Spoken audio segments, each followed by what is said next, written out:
plenty of criticisms of the Harris campaign and the amount of ground that the left has ceded to the right in terms of policy and in terms of rhetoric, but I cannot stress enough, you will not convince the Democratic Party to defer to your concerns by proving you won't vote for them. Even if I thought Teach the Dems a Lesson was a credible voting strategy, which again, I don't, it would not be acceptable to throw immigrants, the poor, the climate, and tens of millions of vulnerable people worldwide under the bus to do so. Fit check.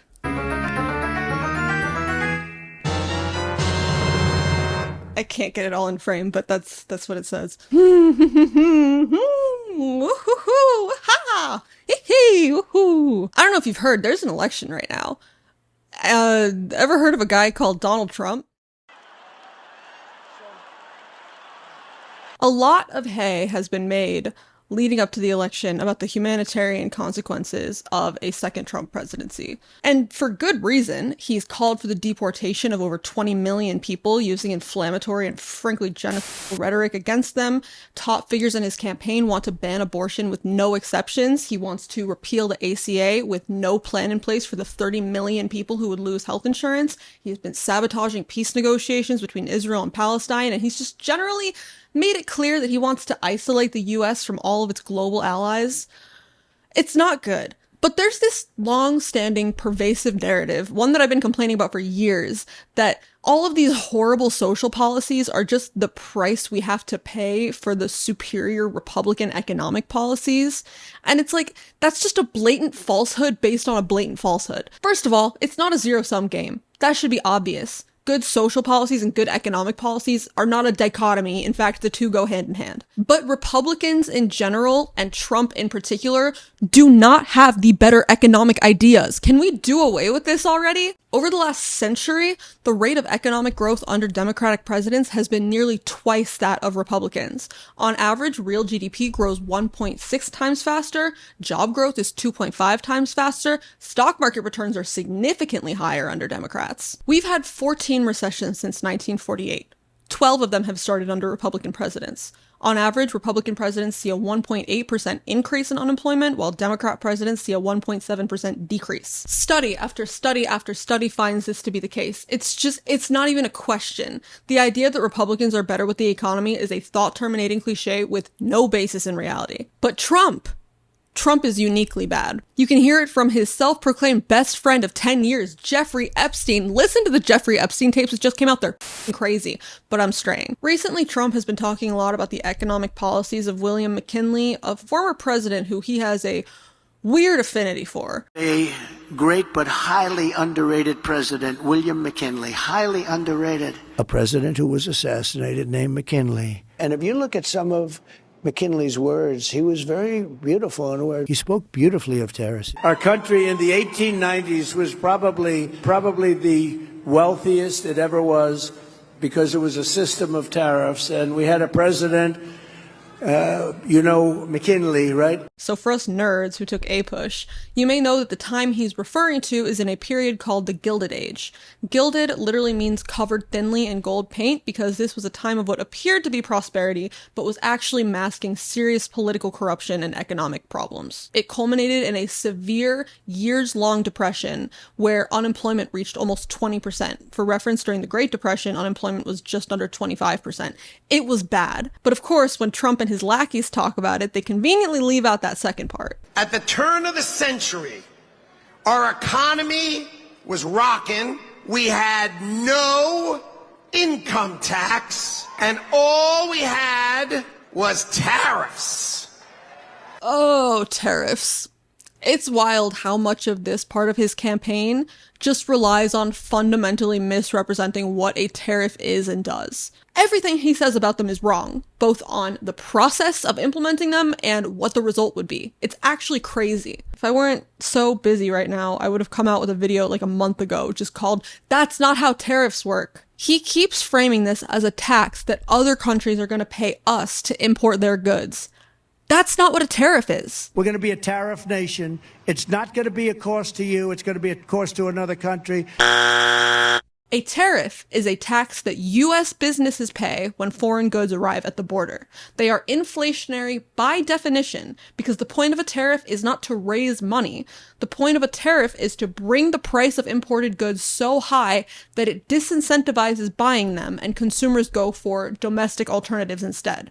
Trump keeps saying that other countries are going to pay these tariffs to us. Consumers foot the bill for tariffs. That's how they work. Trump implemented tariffs during his presidency. They turned into a whole trade war with China, and the full incidence of those tariffs fell on American consumers through higher prices, resulting in nearly $80 billion worth of new taxes. Our corrupt leadership said, if you put tariffs on China, prices will go up. Instead, Donald Trump did exactly that. Manufacturing came back and prices went down for American citizens. Let me give you an image of how ruinous Trump's 2018 tariffs were. And this is something that I wish Democrats would have done more of in their campaigning on the economy. Not like, look at this number compared to this number, or like, we have X, Y, and Z award-winning economists on our side, but like, here is the ugly real-life impact of Donald Trump's economic policy. In 2018, Trump imposed tariffs on $50 billion of Chinese imports. In response, China imposed retaliatory tariffs on U.S. exports that were so ruinous to our agriculture industry that taxpayer-funded bailouts for farmers that year exceeded the cost of NASA, exceeded the cost of our nuclear program, exceeded the cost of funding the State Department. By 2019, Trump's bailouts for farmers added up to $61 billion. I've seen so many videos of Trump being like, oh, farmers love me. I've done so much for farmers. I gave so much money to farmers when I was president. Yeah, because you tanked the ag industry and then had to compensate them for it. Really not something to brag about. America imports over $3 trillion of goods every year.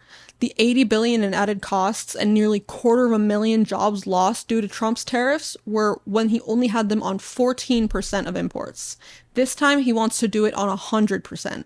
And increased costs on imported goods would allow domestic companies to gouge their prices and still undercut their competition. So no matter what you buy, you're going to be paying more than you would have without tariffs. But by the way, that's assuming there even is a domestic alternative.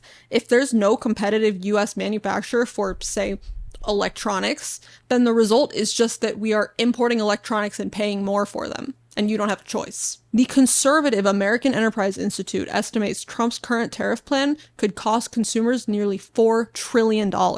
And none of this even accounts for retaliation, a pretty much certain outcome that Trump refuses to acknowledge. Not only are we going to be paying more for imports, we will undoubtedly be losing money on exports, so we're just going to be getting hit on both sides. And there's no reason for this. There's no reason for this. But he's so resentful of the idea of like he thinks like such a businessman where it's like the idea of anyone else getting money means that he's losing money. He withheld aid to Puerto Rico after Hurricane Maria. Oh, it's so dumb and bad. And I refer again to his best friend of 10 years, Jeffrey Epstein, who says he doesn't know what he's doing outside of real estate. The other issue I think is worth talking about here is mass deportation. And let me front this by saying that from a humanitarian perspective, this is abysmal.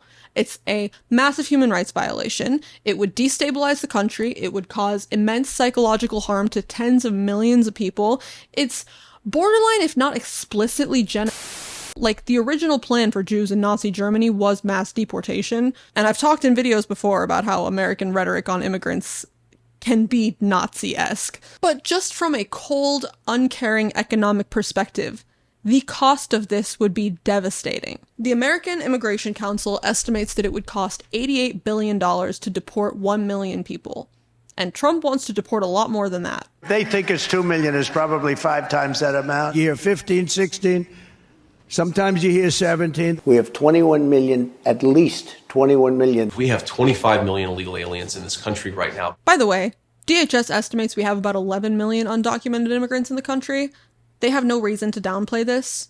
So we're talking documented immigrants. We're talking descendants of immigrants. We're talking natural-born U.S. citizens who they suspect of being illegal, because that's something that Trump tried to do during his presidency. They tried to mass revoke citizenship of people they believed to be illegal. But for those who still buy into the idea that immigrants are bad for the economy, they're objectively not. They contribute more than $3 trillion to the GDP every year. Immigrants are twice as likely as native-born Americans to start a business.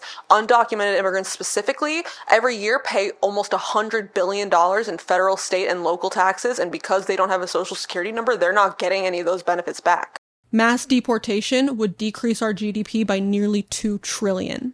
And something that kind of kept my mind at bay the last couple months was that, like, as psychotic as these policies are, they must just be doing this to galvanize the base, because the implementation would be so ruinous.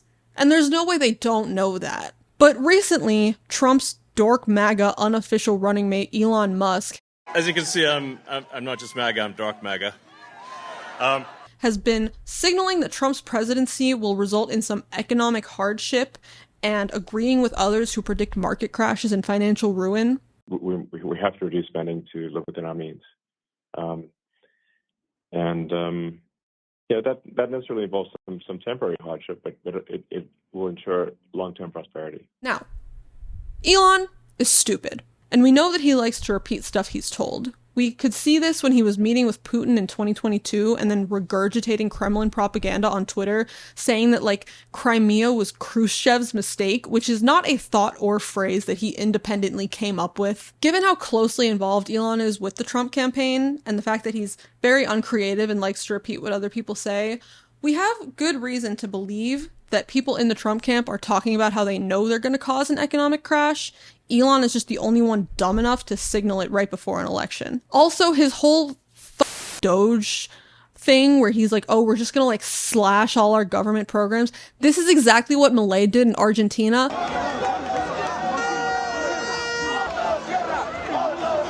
Ministerio de Cultura, afuera. Ministerio de Ambiente y Desarrollo Sostenible, afuera. Ministerio de las Mujeres y Género y Diversidad, afuera.